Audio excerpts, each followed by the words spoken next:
friends, it's Julie here. It's been a long time. I was going through my closet today in preparation for Christmas with the twins and finally found the video camera. So I decided to pull it out and maybe do a quick tutorial. A lot of people have asked me about how I do my distressing, and I guess I'll just show you how I do it. So anyways, had a few scraps on my desk and decided to put a card together. So I'm gonna start with, I use, my favorite two colors are Antique Linen and Vintage Photo with the Distress ink line. And I usually use both of them on the same panel. Sometimes I use a little, just water in a little spray bottle if the card needs a little moisture to help it distress a little bit. My favorite tool is this Tim Holtz paper distresser. I think it's by Tonic, and I've had mine for years and I love it. And occasionally I'll turn a corner, and I'll show you how I do that using a paper piercer. Okay, so let's get started. I'm gonna take my Distress ink in Antique Linen, and I have a scrap of paper here. I just ink up my foam tool. I just do little circles around the edges. I go pretty fast. I press it down, tap it down a few times to get some ink. I start a little bit off of the edge, and I'm using a craft sheet here that helps the ink move a little better. And I'm going to do that for all of my layers. So I have some crisp cantaloupe right here. And just doing quick little motions. The first part you want to go, I go about a 1/4 to a 1/2 inch in. I'm going to go a little bit less with my darker color, which is going to give it a nice blend. And this is just some cream cardstock, and both the cardstock layers are embossed with, I think, I don't know what it's called, hexagons or something from, it's a Tim Holtz embossing texture fades. Okay, so I'm done with the vintage, or the Antique Linen. So next I'm gonna use the Vintage Photo. And here's where, like, when it's a darker ink, you're gonna wanna start off the page a little so that it doesn't get as much ink. You don't want a huge difference between your two layers. And then the ink kind of pulls up on the page, or on the craft sheet, so you can continue to use the ink. You don't have to use as much ink as if you had a scratch piece of paper. And I just go around the edges till it's like, and I kind of blend a little softly in the corners. Sometimes with a raised design, I'll just go a little bit over the thing, the embossing, to give a little depth. And actually, yeah, we'll do all our layers first. I hope I'm keeping you in the frame. I am not a video person at all. Like, I like to watch them, but this is like the third one I've done in my entire life, so sorry if I'm not proficient with it yet, but everything is just practice. That's what stamping is. That's what art is. It's just a whole bunch of practice. Okay, now that I have a nice blending around my layers, I am going to use that distress tool, this, and it has lots of notches on it. And I just take it and kind of rub it back and forth. I don't want an even design, so I'll choose places where I'm gonna, do it a little bit more and get more of a torn look. I always try to get the edges a little bit so they don't look so stark, but you do want to leave some straighter pieces. It gives you more of a, I think, a more realistic aging look, I think, if you vary it up a little bit. And that one's going to turn a little, so that's good. And then I'm going to do the same thing. Now, embossed cardstock might tear on you a little bit more, but that's fine. The embossing has already kind of broken up some of the fibers in the paper, so it's a little more gentle or delicate when you're holding it. You want to make sure you have a firm grip, or you might tear it with your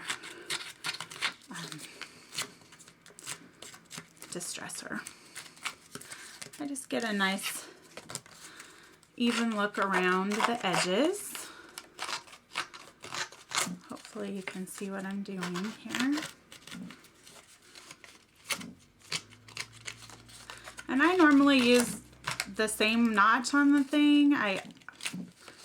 They probably have different uses, but you know, I just grab whatever and see what happens.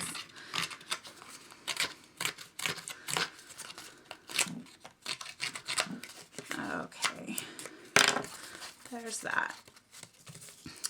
And so I said I was going to tell you how I do the corners. Sometimes it helps. Now with since I have this this ink from this Distress ink activates with water, so that's why I blended that a little bit. But I just spritzed on the corner so that I'm going to have a little easier time rolling this. And I just take a paper piercer. You could take a long pencil or something skinny actually works the best. And I roll it up a little bit. While it's on there, I might add a little ink dabbing from there. And then you get a nice torn corner. Or let's see, how am I going to layer these pieces of paper? I think that looks pretty good. Oh, and I had, I took this from the small packages set from Verve. And there's a little frame stamp, which I stamped. And then there's a coordinating die in the cupcake frames die set from Verve. So I cut it out, stamped the "How Sweet of You" sentiment from the set, and then I just added a few accents with a Copic marker to highlight the lines in between. And I'm going to distress that just a little bit, first with the antique linen, just so that it like blends into my card.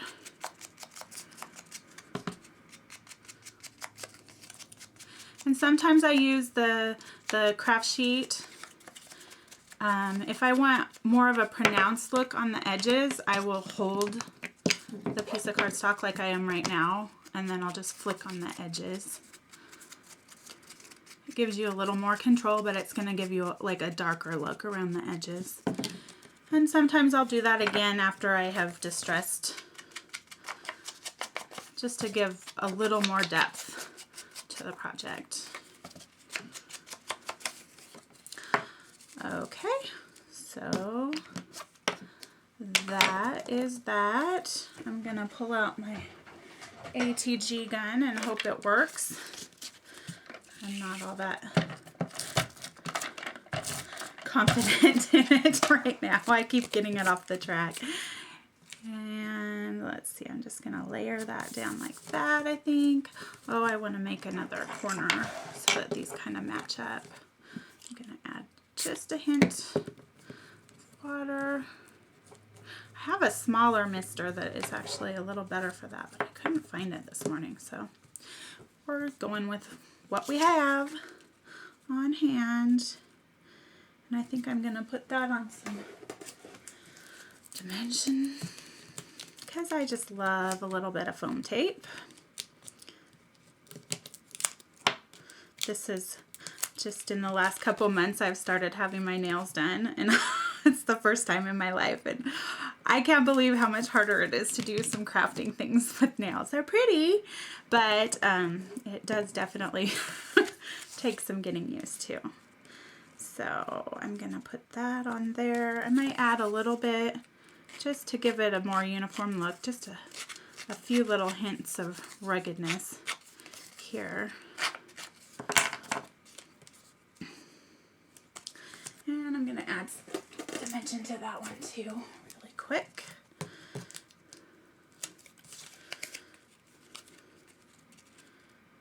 Just add it there. I think I had a little a Prima flower. I'm also gonna just distress it just a tad bit to give it more of a shabby look.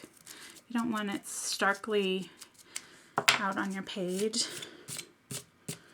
And I think I'm just gonna put it, I think I'll put it in the corner with a little zip dry glue, which is my favorite. It's by Beacon Adhesives, and at least I think it's by Beacon.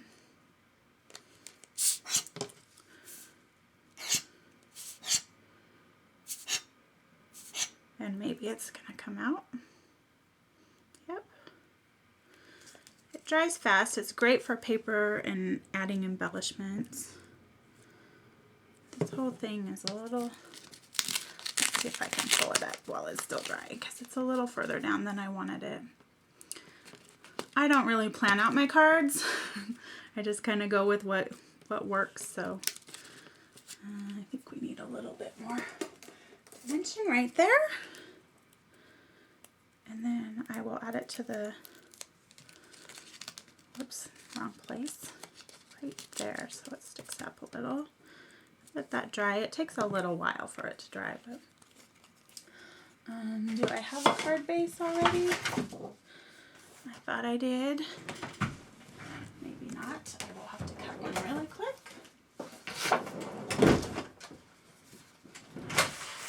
Sorry about that.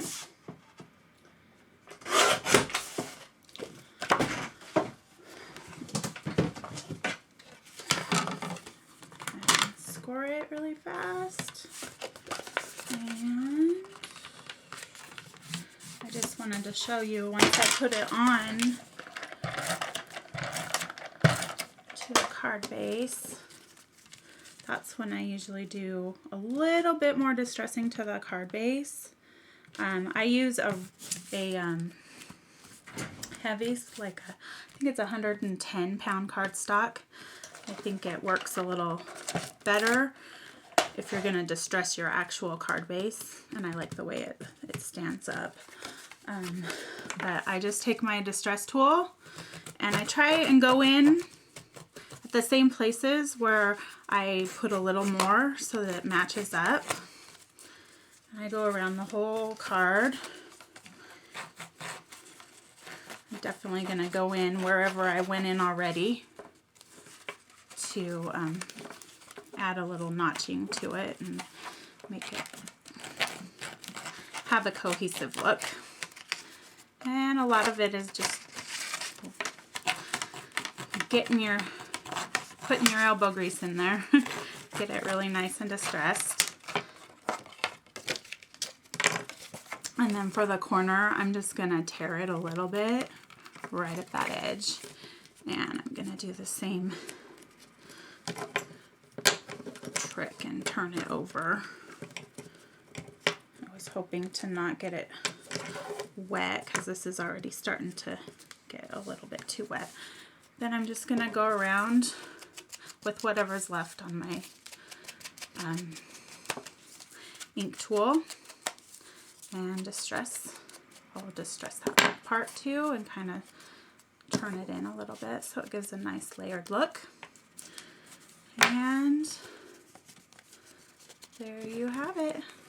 A nice distressed card. I don't know how to unzoom, so sorry. I'll have a better picture on my blog of the finished card. And thanks for watching.